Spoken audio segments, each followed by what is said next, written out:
എൻ്റെ പേര് വേദ എ. നായർ. ഞാൻ 3-ാം ക്ലാസ്സിൽ പഠിക്കുന്നു.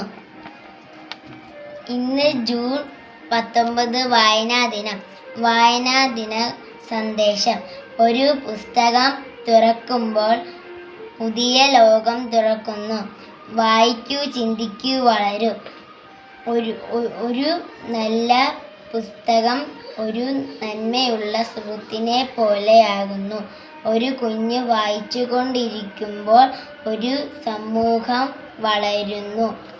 കൂടുതൽ വായിക്കുക, കൂടുതൽ അറിയുക. മികച്ച ഒരു നാളെയിലേക്ക് വളരുക. ഒരു പുസ്തകത്തെ സ്നേഹിക്കുന്നതിൽ ഒരു ലോകം ഒളിച്ചിരിക്കുന്നു. നമ്മുടെ ചിന്തകൾക്ക്